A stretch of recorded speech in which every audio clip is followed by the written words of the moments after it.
Hi, Josh. Hi, Amanda. What are we talking about today?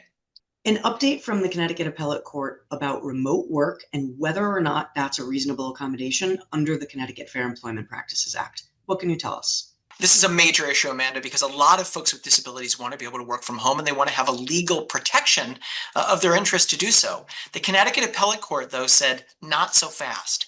If you have a job that requires you to work in person as one of the essential functions of your job, then it's never going to be a reasonable accommodation to be allowed to work from home. Why? Because under Connecticut law, a reasonable accommodation cannot eliminate the essential function of a position.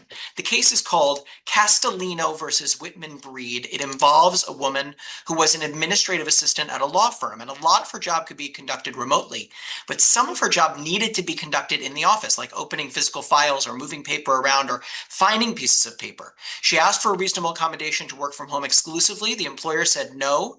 She sued and she lost because the Connecticut Appellate Court, in an opinion written by retired Supreme Court Justice Richard Palmer, said, no, you cannot have a reasonable accommodation if it eliminates an essential function of your job. And here, there is no dispute that at least one essential function of your job was doing things in person at the law firm. So what can employees take away from this? If there's a part of your job that you need to do that involves you being in person at your office, you are not going to have much luck asking for a reasonable accommodation that involves working entirely from home. That doesn't mean the employer can't allow you to work from home. They can. They can eliminate essential functions if they want to, but they don't have to. You do not have a legal right to work from home as an accommodation for your disability if that accommodation would mean that you cannot do one essential function of your job. And Josh, this is consistent with our federal counterpart to the Connecticut Fair Employment Practices Act, which of course is the Americans with Disabilities Act. Is that right?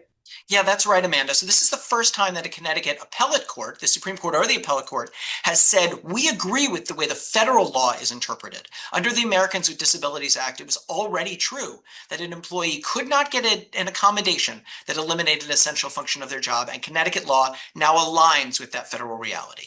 So the question becomes, is working in the office an essential function of your position?